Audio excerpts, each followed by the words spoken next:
Hey y'all, it's episode 192 and today we are chatting about the thyroid. Our takeover guest today is Elle, Russ, and she gives us a Thyroid 101 tutorial on everything hypothyroidism and Hashimoto's to Graves' disease, hyperthyroidism, and ketogenic diets. She also details what blood tests to get and what pitfalls to look for, symptoms of thyroid issues, things I didn't even know. Now makes me think that Kevin has thyroid issues and I'm going to be running a panel for him like next week. How your thyroid works, hormones, everything. This is a must-listen episode to all humans on the planet. Whether you have a thyroid dysregulation issue or not, you need to listen to this episode. If you want to delve a little bit deeper into adjusting keto for women, I highly recommend going to ketodietbook.com. Check out my book, Keto for Women. It's a good one, and I think you'll really like it. And all the links and resources from today's episode can be found at ketodietpodcast.com. So our guest today is Elle Russ. She's a writer, speaker, and show host of the popular Primal Blueprint podcast. She's the 5th person in the world certified in ancestral health and is a leading voice of thyroid health in the paleo, primal, and evolutionary health movements. Elle is the author of the best-selling book, The Paleo Thyroid Solution, and writer of the award-winning documentary Head Hunt Revisited, and much more. She lives and plays in Malibu, California. You can learn more about her and her work at elleruss.com.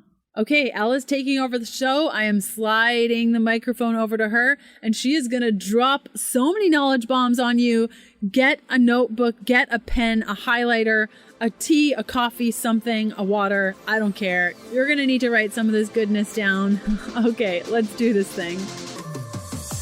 Welcome to the Keto Diet Podcast. If you're new around these parts, I'm Leanne Vogel. You may know me as the international best-selling author of the Keto Diet, the Keto Diet Cookbook, Keto for Women, and the writer behind the site HealthfulPursuit.com. As a woman, you already know exactly how hard it can be to lose weight, stay in shape, and make the best of your diet. I've put together a free 21-page guide exclusive to podcast listeners that shows you why imbalanced hormones are generally at the core of all struggles that women face when it comes to our weight and our overall health. Go to ketoforwomen.com for your free guide. In this free 21-page guide called Managing Hormone Imbalances for the Keto Lady, I share tips that will help you find success in adjusting your keto to fit your lady body. First, I'll provide 5 tips to help you stay focused as a keto lady. And lastly, we will review the top hormone imbalances that affect women, signs you may have a hormone imbalance, and actions you can take right now to achieve hormone balance. You can get your free 21-page guide at ketoforwomen.com, and thank you so much for listening today.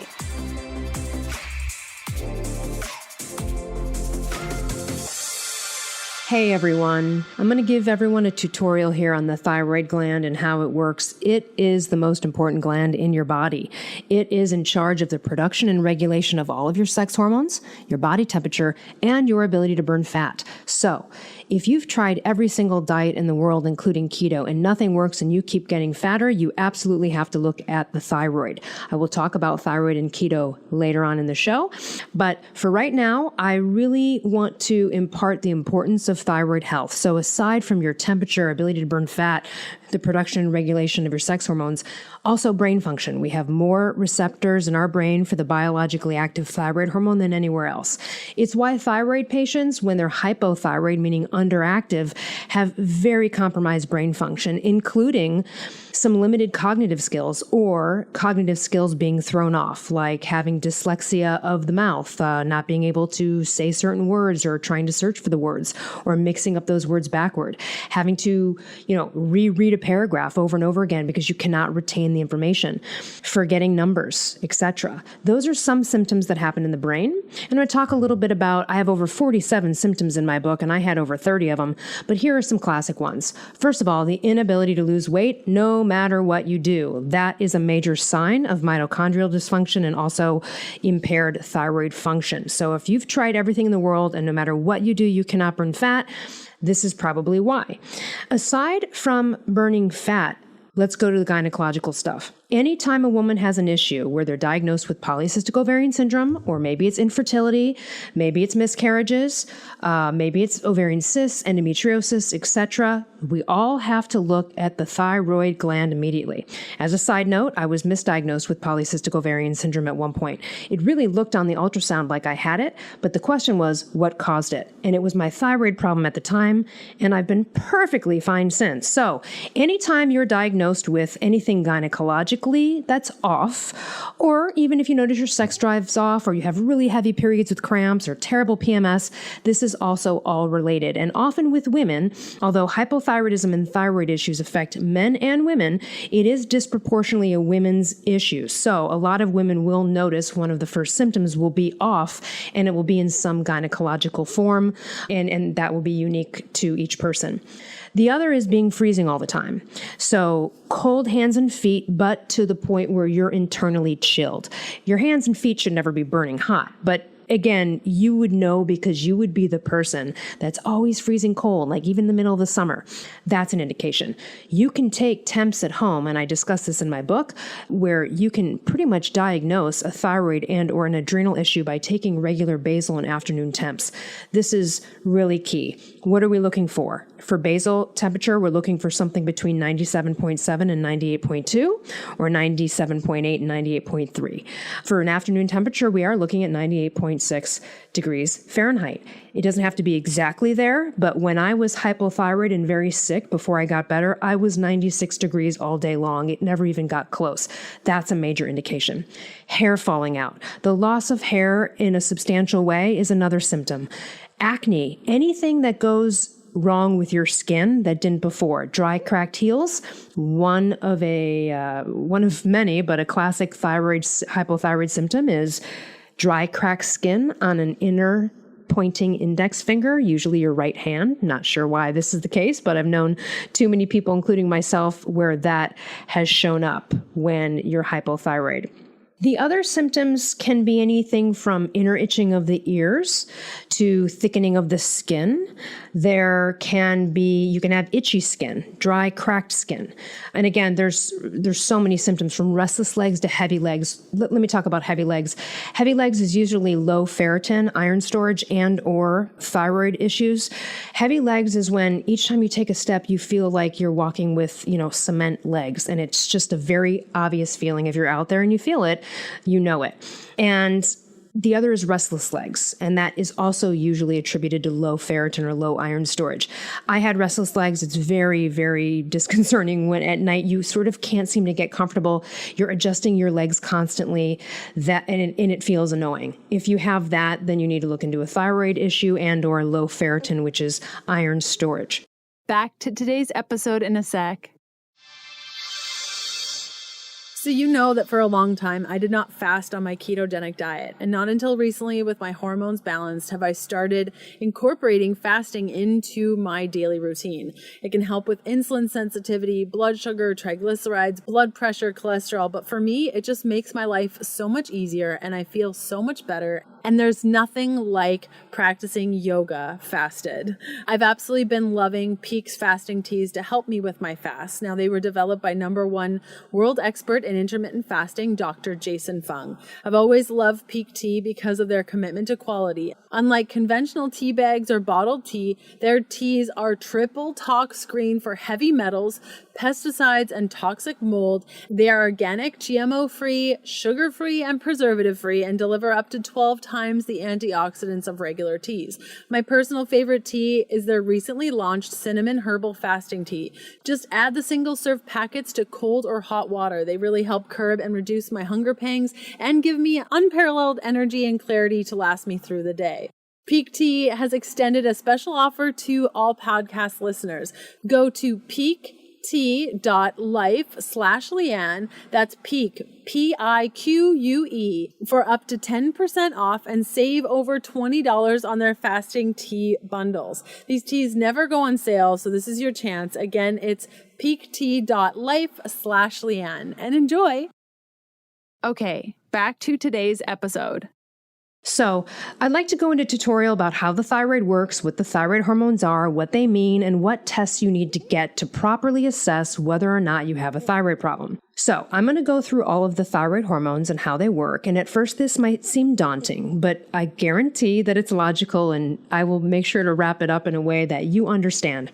So let's start with the pituitary at the base of your brain is responsible for being a sensor, and it senses when your blood is low in thyroid hormones. And if your blood is low in thyroid hormones, the thyroid will take that wake-up call and start to produce thyroid hormones. Particularly, it will pump out the two main ones. There's only one biologically active thyroid hormone, that is T3. The storage hormone for that, or the inactive form of that, is called T4. The thyroid itself, when the signal is received, will pump out, and we don't know the exact amounts, but we roughly say about maybe 80 to 90% T4 and roughly 10 to 20% T3. As you go throughout your day, the T4 will start to convert into the biologically active form of T3 as you need it. Why does it do this? This is really important to understand. T3, the only biologically active thyroid hormone on the planet, there is no other one, that is extremely powerful. And because it's so powerful and fast acting and sort of short-lived in the body, T4 is the storage hormone that you can kind of look at it like a slow release mechanism, doling out when you need T3 and converting as you need it. Now, whatever T4 was pumped out from your thyroid during the day that was not used or not converted into T3 will then convert into something called reverse T3, which is the inactive form of thyroid hormone, and it will flush it out of your body. Why does it do this? Why doesn't your body just pump out T3? If that's the biologically active thyroid hormone, then why doesn't our body just send the signal and give us T3? This is a really elegant feedback loop, and let me explain why it's here. It's here to protect you. So, reverse T3, which is the inactive form of T3, the reason it's there is as an emergency brake for the human body. Let me give you an example. Because T3 is an extremely potent fat burner and metabolism booster, it affects heart rate, etc. The reason that would want to be dialed back by your body is in the event of a few options. For example, let's say you just got into a horrific car accident or have some incredible infection. It could be cancer. It could be just the flu. Whatever it is, in that moment, the feedback loop is going to downregulate and it's going to say, you know what? Let's dial back, converting a lot of this T4 we're pumping out into the active, metabolism boosting T3, because we don't want to throw any more gasoline on a fire. This patient's already inflamed. This person's already starving. It doesn't matter what the message is. So you could be running for a marathon and not eating the correct amount of calories and already have low body fat. In that case, again, the thyroid in the primal perspective is, she's not going to get food for a while. She's starving. And until she gets satiated, we are going to dial this back and might prevent her from getting pregnant. By dialing back the T3, by dialing everything back, especially if you're in a state of starvation for a while or you're on a stranded island, it's going to lower it. First of all, it doesn't want you to burn fat in times of famine because it doesn't know when you're going to get food. And secondly, the perspective is, we're going to try to protect this person from anything that could possibly danger them. So it's really important the messages that we're sending.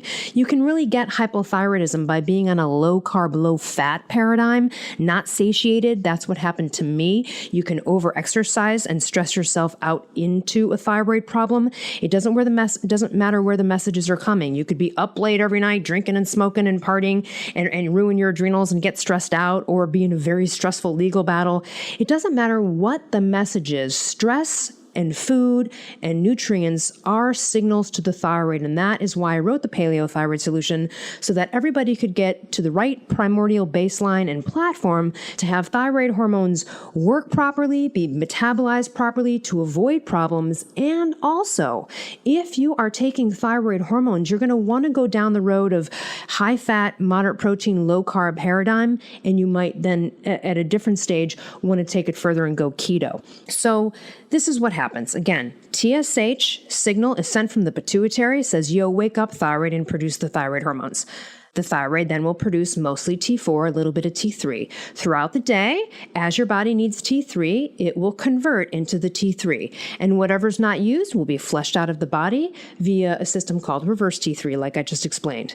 So These are the main 4 tests everybody needs to get. Do not take thyroid hormone from a doctor or accept any diagnosis unless these tests have been taken. Because if these tests are not ordered by your doctor, unfortunately, they are just one of the uninformed doctors out there that kept me sick for 10 years and keep a lot of people sick for even a lot longer.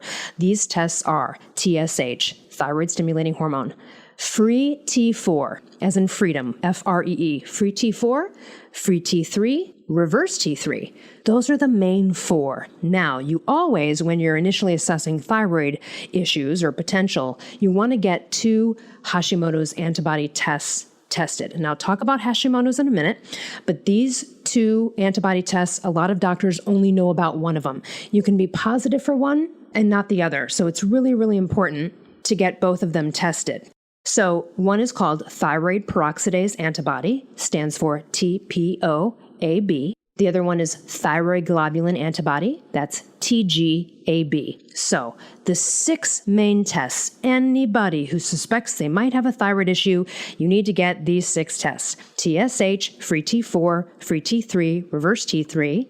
And then you want to get TPO antibody and TG antibody. Now, there are peripheral tests. Almost every hypothyroid patient is low in ferritin, which is iron storage. It's different than hemoglobin. So I always suggest people get B12, vitamin D, 25-hydroxy, and also ferritin tested. Because if your ferritin is low, that could be the cause of a thyroid problem.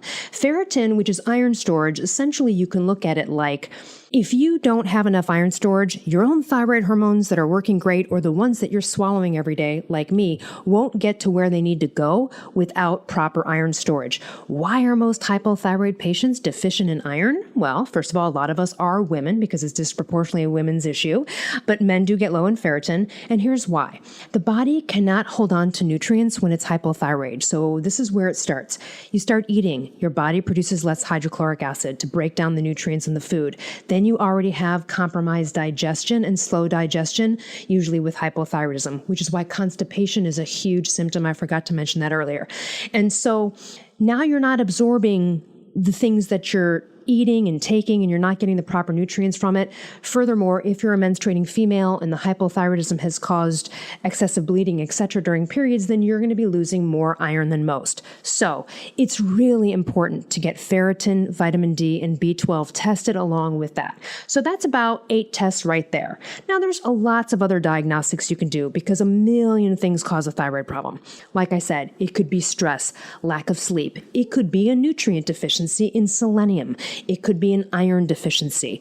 There are a lot of simple fixes for this that people don't realize, and that's why it's important to get these things tested. Sometimes you can avoid going on thyroid hormone replacement and having your thyroid problem get even worse by just optimizing nutrition and optimizing nutrients. Selenium is key. It is really responsible for that conversion from the T4 to the T3 that I spoke about. Let me explain why reverse T3 is very important to get tested. So I explained to you that whatever T4 is not being used in your body that was pumped out that day or that you swallowed because you took a pill with T4 in it, if you don't have the proper either enzymes, there's other things that affect conversion. It could be selenium. You could have heavy metals. There's lots of things that interfere with the conversion from T4 to T3.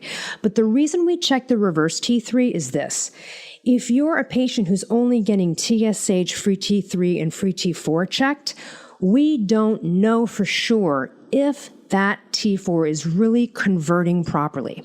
A high reverse T3 number in the range, or sometimes we do a ratio between the free T3 and the reverse T3. When we calculate that ratio, 20 and higher is usually best. Someone who has 18, for example, as a ratio, they might need to take some extra selenium and, wait it out, and it might get better. But if you're down to 15 or 11 like I was, that means you are not converting T4. This is a big problem because if a doctor doesn't test reverse T3, how do they know what to give you to help you? And let me explain.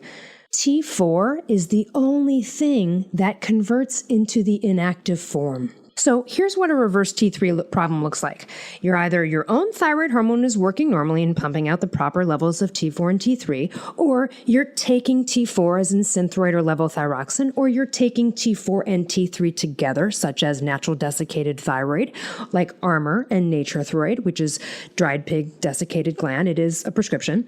Or T4 and T3 in a compounded way, or T3 only. Now, these are all choices for medication. Here's the thing though.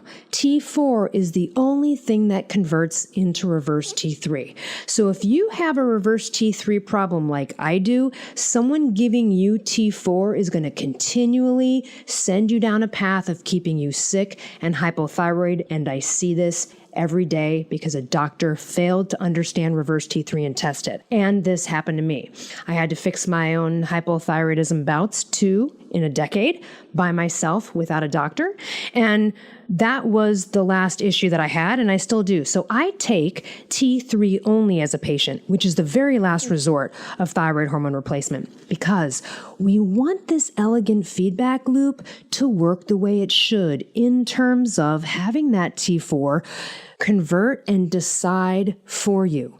Now, there are some people like me who have to remove that element and take T3 only because it's the only thing that's going to save my life. If I take T4, it's not going to convert. It's going to convert into the inactive form of reverse T3 and keep me hypothyroid. So T3 only, which is the biologically active hormone, the one I told you about that's so powerful, that does not convert into reverse T3. Only T4 does. And to be honest, reverse T3 problems are on the rise. Whether it's our stressful society, our multitasking, our lack of nutrition, just multitasking, mental stress, and all of the stuff we're exposed to out there in terms of stimulation, that could absolutely be a part of it. But at the end of the day, you really want the conversion to happen. There are some people who just can't. I have been on T3 only for 8 years now. Before that, I was on natural desiccated thyroid until I got a reverse T3 problem. So I just want to explain a little bit about that so you understand why it's important to test the reverse T3 and why you could be continually going down a road of ill health and suffering if you have a reverse T3 issue and the doctor doesn't know what they're doing and didn't catch it. Now, I want to talk a little bit about why I wrote the paleothyroid solution, or why paleo primal, a keto low carb paradigm is absolutely ideal for thyroid patients. And let me explain. Back to today's episode in a sec. ButcherBox features 100% grass-fed and finished heritage-bred pork and organic free-range chicken. ButcherBox sends you high-quality, health-promoting meats directly to your door on dry ice and free shipping anywhere in the lower 48. ButcherBox makes committing to quality protein sources less expensive and more available to everyone. Their prices are hard to beat, and it's challenging to find a higher quality product anywhere in the USA. I've been using ButcherBox for years and love the convenience of a package showing up just when I need it, and their ground sausage is an absolute dream. ButcherBox has put together a super special deal for all listeners of the show. Order your first box and get a special gift plus an additional $20 off. Now, this special gift is so epic that I can't even mention it on the episode today. So you'll have to go to butcherbox.com/keto diet to check out the deal plus get your $20 off your very first order. Again, that's butcherbox.com/keto diet to check out the deal plus get $20 off your first order. If you're unsure of the link, simply check out today's show notes for all the details. Okay, back to today's episode. So paleo primal, or going keto, living a low carb life, is not just about, now I need to burn the fat that I gained while I was hypothyroid. Most hypothyroid patients have insidious weight gain. And if you don't, you got really lucky. So if you have some weight gain going on from hypothyroidism, likely you have become insulin resistant during that time. A lot of people are undiagnosed. 60% are undiagnosed. 25 plus million Americans have thyroid problems, and there's 200 million people worldwide. It's practically an epidemic. So in that scenario, with it's just so prevalent out there, a lot of people are going for a very long time in a hypo state because they're visiting uninformed doctors. They're not getting the right tests. People are telling them they're fine. You just need to eat less and move more. All of these things that are happening. So while you're in this hypo state, lots of things start to go wrong, and you will get a disease you otherwise would not have gotten if you're in a hypothyroid state, which is why it's so imperative to optimize and make sure thyroid function is perfection, whether you're on thyroid hormone or not. So if you're listening to this and your thyroid is fine, yes, you want to do everything you can to prevent it. Why does the high fat, low carb, moderate protein paradigm work? Because, as probably you know, listening to Leanne, it is the ultimate in glucose management and adrenal management. And those two things are very related to thyroid. So every time your blood sugar goes up and down and you're a sugar burner and you're hypoglycemic, every time it drops, every time it raises, the adrenals don't like that and it will send off cortisol. Cortisol is absolutely antagonistic to this process, and it often will just give you a big tire around your waist. It also will inhibit any, muscle building and things that you're doing at the gym to try to look good.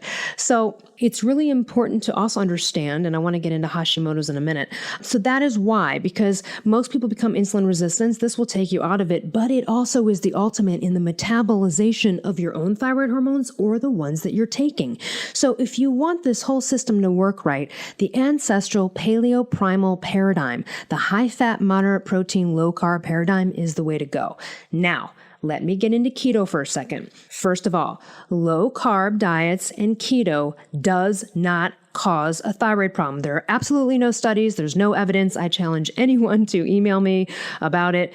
Absolutely no evidence. Here is what people have said, though, to try to offer evidence, which is, you go keto and then you take a thyroid test and the free T3 might be a little bit lower. Okay. But here are the questions that I would ask that person. Do you have any hypothyroid symptoms? Okay. Most of the time, the answer is no. They feel just fine.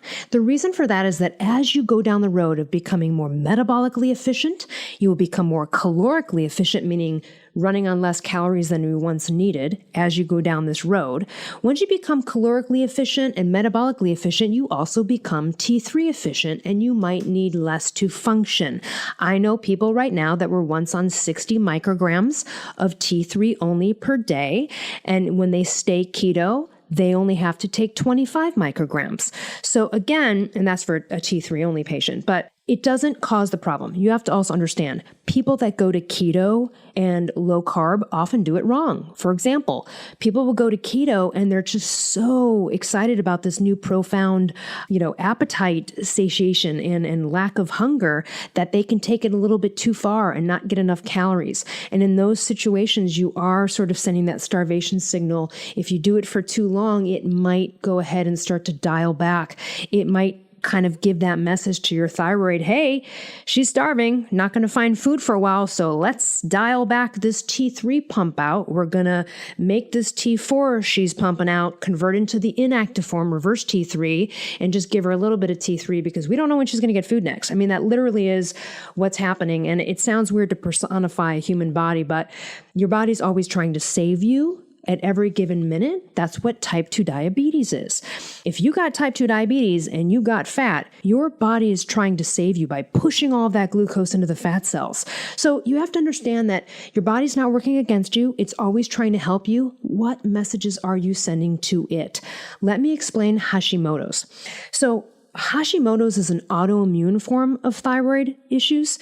Now, I personally don't have Hashimoto's. Lots of people do. I think it's maybe now about 30% of the population, could be more. This is how it works. Just like with type 1 diabetics. So with type 1 diabetes, the immune system makes a grave mistake and it starts attacking the pancreas and it sees it as an enemy and it keeps attacking it and attacking it. And over time, the pancreas just says, I give up. Here's the surrender flag and I am no longer producing insulin. And that is why type 1 diabetics have to go on insulin. It's an autoimmune form of diabetes. Type 2 diabetes is the one that you get because you gave it to yourself, whether you knew it or not. That usually just comes with, poor eating habits and not knowing better. And it's no one's fault, but that is usually brought upon by lifestyle. Okay.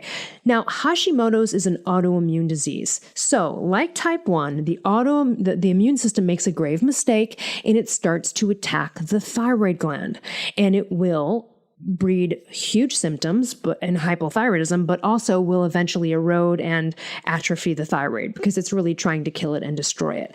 And Hashimoto's can bring with it up and down symptoms. You could be hypo one week and then feel jittery and hyperthyroid, meaning too much T3 the next week. Having antibodies, as I mentioned before, the TPO and the TG antibody. The TG antibody, the thyroid globulin antibody, is the one that if you could choose to have one of the two antibodies, you would choose TPO, the thyroid peroxidase, because the thyroid globulin one does have more severe consequences in terms of percentages of risks leading to cancer, etc. So it's very important to test the antibodies. And here's the good news. There is something you can do about it in a non-medication way and medication way. Let me explain this. There's a lot of people out there right now, maybe even listening, that have Hashimoto's, and maybe you're on thyroid hormone replacement, and maybe you're doing well, and maybe you have perfect weight too. Like maybe you have no issues. That's great, but you could go get your blood tested tomorrow and the TPO antibodies might be 300 in a range of, let's say, 0 to 35. Now, you may not be, quote, feeling that 300 level of antibodies, but you don't want it. You don't want it because antibodies equal inflammation equal begetting more immune issues. Most doctors don't realize you can do something about the antibodies. What can you do? You quit grains. You go paleo-primal. Why? Gluten in particular, we know triggers the Hashimoto's antibodies. There's a success story in my book, Kara. She, again, was this profile on thyroid hormone for years, feeling great, skinny, no problems. But every time she got her blood tested, the antibodies were at about 300 or 600. And the doctor just was like, yep, well, that makes sense because you have Hashimoto's. And no one did anything to help her lower these antibodies until we discovered Paleo Primal. I shared with her what I knew. She cut out gluten. The antibodies dropped down to 25, and they had never been that low in her life. That is within the range. It should be the goal of everybody with Hashimoto's to reduce those antibodies to 0, non-detectable, or extremely low. And it's achievable through living a diet and lifestyle that is in accordance with our DNA and ancestral health. I will make this caveat. If you have Hashimoto's and you're really sensitive to a lot of things, which somehow Hashimoto's can make people very allergic and sensitive, I really suggest looking at an autoimmune protocol paleo food list, AIP. That's the autoimmune protocol. There are things like foods high in histamines, like cinnamon, that really affect people who have Hashimoto's, and some other things like that to just look into to try to eliminate. I also have heard this from several Hashimoto's patients, which is even though they aren't technically allergic to eggs on a blood test, eliminating eggs has been very helpful. So that might just be one more hack to try if you've tried everything. So Hashimoto's is very important in terms of making sure you keep those antibodies down. As far as the thyroglobulin antibody, which sometimes is the more problematic one, there is another option, and I did do a Primal Blueprint podcast episode with Dr. Forsman on low-dose naltrexone. Low-dose naltrexone, and there's information about this in my book, can be used when antibodies just are stubborn and don't go down, and no matter what you do. So what people do is, even though this drug was made for recovering addicts, in very low doses from like 0.5 or 1.5 to 4.5 taken nightly can absolutely help the immune system. If you're curious to learn more, you can always go to Instagram, go to the handle Middle Path Medicine. That's Dr. Forsman's IG page. He's the doctor on my book, The Paleo Thyroid Solution. He's got a bunch of IGTV videos on the benefits of low-dose naltrexone for cancer, for any sort of autoimmune issue, and much more. So that is where you would need to go if somehow diet and lifestyle and optimizing nutrients doesn't somehow get those antibodies down. There are people that have them in the thousands, and that's pretty alarming. And you want to reduce that inflammation as much as you can, again, because it leads to other issues. So that's pretty much Hashimoto's. I want to talk briefly about hyperthyroidism. It's very rare, it's much rarer, but that also is an autoimmune issue. It's called Graves' disease. Same thing happens, except the thyroid pumps out too much T3. What happens with these people? Hypermetabolic. It sounds good at first, like, oh, that means they just get really super skinny. That can happen where they can't gain weight, but also you can have a heart attack. So it's not really worth that offset. Back to today's episode in a sec. So I've been doing a little something for 10 minutes a day, and all of you are starting to notice, and you're like, what is your secret, Leanne? Your skin is glowing. What are you doing? So a couple of months ago, I was quite hesitant, but I ordered a Juve Red Light Go. It's a handheld device that I hold up to my face for 10 minutes a day. It's red light that stimulates collagen, counteracts the signs of aging, is beneficial on the effects of wrinkles, acne scars, hypertrophic scars, and the healing of burns. And it's also been known to be an effective natural acne treatment. And as a 30-something-year-old whose mother told her that she would definitely stop having acne at 18, I can tell you that's a straight up lie, because I am now in my mid-30s and still struggle with acne.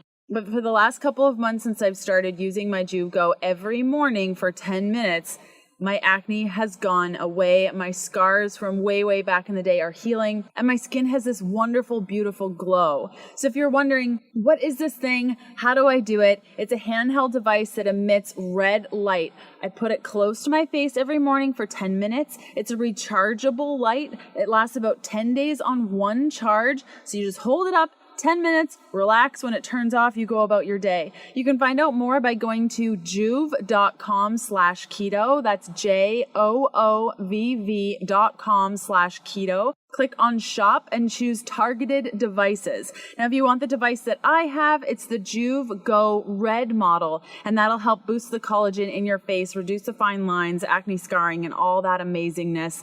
Help boost your glow. Again, that's JOOVV.com/keto. Okay, back to today's episode. Hyperthyroidism can be very dangerous. I really would love everybody to listen to episode 163 of the Primal Blueprint podcast if you have Graves' disease or was diagnosed, because Dr. Forsman on that podcast talks specifically about all of the options. Sometimes people's thyroids are completely removed unnecessarily. You always want to, if you can, try to keep the thyroid gland intact. There are reasons for that. Some of the conversion happens in the gland, even if you're taking it over and overriding it with thyroid hormones. There's lots of reasons to keep that intact. So sometimes with Graves' disease, if it cannot be treated through some medication, it's not thyroid hormone, usually treated with beta blockers. If it cannot be treated or can't go away and you can't find the underlying causes of the ignition of Graves' disease, of that autoimmune condition, then what they do is they usually radioactive iodine kind of zap the thyroid gland and they kill it, sort of making that person hypothyroid, and then they have to go on thyroid hormone. It's a much safer place to be than being in an unknown place of hyperthyroidism, which is overactive. The bottom line is that we are a Goldilocks system. All of us humans, the reason we're all 98.6 degrees Fahrenheit roughly at 3:30 in the afternoon is because we all have this human DNA prescription of what temperatures are required for the enzymatic processes in our body, etc. And it can go both ways. So hyperthyroidism they usually have higher temps, 99 degrees. They're hot, they're sweaty, they're clammy, they might be pooping all the time, etc. Hypothyroidism, sludgy, slow, constipated, brain doesn't work. The thing about hyperthyroidism and why elevated T3 is not good is that aside from the heart, it can actually tire you out. It increases your appetite, and that also increases the issues with blood glucose and cortisol. It affects all of that, and you can end up getting very fat and bloated. It is also catabolic, meaning if you take too much T3, it will catabolize your muscle. So, for example, one of the things about catabolization of muscle is bodybuilders, what they do is when they are trying to compete before a competition, they will jam themselves with T3 because it is the most potent fat burner. It is really the only fat burner we have in our body. And so they do this, but they have to use other drugs and other things to offset the catabolic nature of it. So again, we are really in a Goldilocks scenario, not too hot, not too cold. Now, at the end of the day, you can find all of this information on my free thyroid guide on my website, elleruss.com. I tell you every test to take, like I just mentioned, how to find a doctor in your state or country. What do you ask a doctor? Like if you're going to call the doctor's office to even see if they're worthwhile to waste your copay on or to waste your time. So I have a list of questions you can ask them. Tons of resources there. I also want to talk about keto for a second. Let's just end with this, which is keto is wonderful. Here's where it's not applicable if you have thyroid problems. First of all, if the reason your thyroid started to get off and you and your doctors believe that it's because you gained a lot of weight, meaning did you have an eating disorder that led to type 2 diabetes or insulin resistant, that would affect the thyroid. So in that case, going keto would really solve that. And sometimes people do get thyroid problems by going in that direction. But if that's not why you gained weight, if it wasn't because you went down that road to type 2, then here's what usually happens. Someone is freaking out because they're gaining all this weight, because they're trying everything they can. They don't know whether they have a thyroid problem or not. They probably do. And then what they do is they go work out as much as they can, which is terrible for the adrenals, makes the situation worse. And then on top of working out all the time, they're not eating the right macros, etc. And what they do is then the last resort is, oh my God, okay, well, I'm just not going to eat any carbs. I'm going to go keto because that's my last resort and that'll burn the fat. And then everyone calls me and says, I've been doing keto for 6 weeks and I'm getting fatter. Couple things here. First of all, are you doing keto right? If you're not, please read Leanne's book, Keto for Women, and listen to everything she has to say about how to go keto. A lot of people do this wrong. They also go into it too quickly. I'm of the camp, along with Mark Sisson, that this is better approached in a way where you become fat adapted first for the first 21 days or month, start to live the high fat, moderate protein, low carb paradigm. And then if you're feeling great, everything's wonderful and you're getting results, you can move to the deeper level of nutritional ketosis and go that route. In the Mark Sisson's book, The Keto Reset Diet, I mention in there that if you're on thyroid hormone and you're doing well and all symptoms are gone, you can go keto. But just know that if you really stay keto longer than 8 weeks, you're going to want to get all of those tests tested again to make sure that you might need to dial down your thyroid hormone again because of what I said before. You could be becoming more T3 efficient. And so if you're taking, let's say, natural desiccated thyroid, which has T4 and T3 in it. And that's kind of the standard and usually the best choice for thyroid hormone replacement, just so everyone knows. And if you're taking a T3, T4 combo, and then you go keto and you're there for a while, you might need less T3. So therefore, you don't want to overgive yourself T4 because it'll convert into the reverse T3. Then you're sort of overdosing yourself and the body's going to continually take that T4 and overproduce reverse T3. So that's my caveat, is that you really do need to monitor over time in the first 6 months that you go keto if you're on thyroid hormone, because there might be an opportunity to reduce your dose and you just wouldn't want to miss that. The other thing is that keto does not cause thyroid problems and neither does low carb. In fact, if anything, it is incredible for the whole system. I just would say that keto or low carb will not solve a thyroid problem if it wasn't created by that to begin with. Like I said earlier, because heavy metals could be causing a thyroid problem, not the keto, an infection, or it could be an autoimmune disorder. It could just be an inherent thing that happens. Sometimes you can fix all of the underlying factors of hypothyroidism and still have the issue. So there's not necessarily a rhyme or reason to it, but keto and low carb on its own will not solve a thyroid issue unless you were eating like crap before and a sugar burner before. Then it could. So you can try that first, and everybody should go down the route of going towards a ketogenic lifestyle, at least low carb, moderate protein, high fat. When I say low carb, I mean between maybe 50 and 100 total grams of carbs a day versus lower than that to get into keto. And if you start there and you start to clean out the crappy oils and all of the stuff, even if it's not solving your thyroid problem, it is creating a primordial baseline of which you are going to be properly prepared to receive and metabolize thyroid hormones in the event that you need to take them. I have seen people turn around their thyroid issue in 6 weeks, 8 weeks. I have seen people look fat, bloated, terrible skin, brain dead, total mess. They optimized some nutrients, took some supplements, went super paleo, primal, low carb, and boom, 6-8 weeks later, dropped like immediately 15 pounds of inflammation and water weight, look incredible. And again, if you're eating gluten and you've got Hashimoto's and you eliminate that. So you always want to go down this road. That is the natural protocol that I suggest in my book. If you go down that natural protocol and you've been there 8 weeks, 12 weeks, you keep trying, then you might need to go towards thyroid hormone replacement at some point, but at least you've got the proper metabolic machinery that you've been working on creating that's going to be able to receive that and metabolize it correctly. So I just want to impart on everybody, some of the things you can do to keep your thyroid healthy. Well, of course, stay away from nuclear reactors, but selenium, 200 micrograms of selenium in the form of S-E-methyl-L-selenocysteine. The only brand that I know of right now, although I'm sure there are other brands, but Life Extension sells that particular form, which is the most absorbable form, S-E-methyl-L-selenocysteine. If you're someone out there that wants to prevent thyroid problems, or you are on thyroid hormone replacement and you want to prevent a reverse T3 issue and you want that conversion to keep going well, take 200 micrograms of selenium every day. Other things that help. Getting natural iodine, but don't go out there and take substantial levels of iodine. Usually when you optimize selenium, the iodine gets resolved. A lot of people look online and they see iodine is related to thyroid. They go out and get a bottle of iodine thinking that's going to fix their problem. It can actually make it worse and cause terrible detox symptoms. So unless you know that you are 100% deficient in iodine, don't take it in large amounts. You can get it through sea vegetables. You can get it through Gaia Herbs. GAIA has a really good thyroid support formula that has a little bit of that in it. Anything you can do to support adrenals, such as vitamin C, lemon, ashwagandha. And again, I think this is a matter of a lot of people just screw up their thyroids accidentally, and it's a matter of bringing everything back into alignment.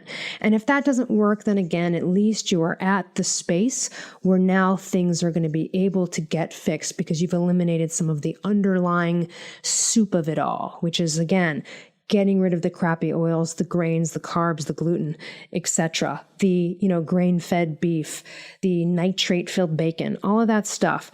We need to clean out, and sometimes this can happen in 8 weeks. If you go to my website, elleruss.com, lots of interviews about this. I also do private coaching.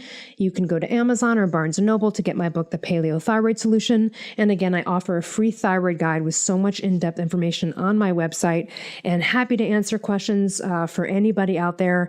Just know the state of your thyroid really is related to everything in your life: fat burning, skin health, brain health, sexual hormonal health. So it's imperative that everybody look at this as one of the most important things that they can do for their longevity and for their health.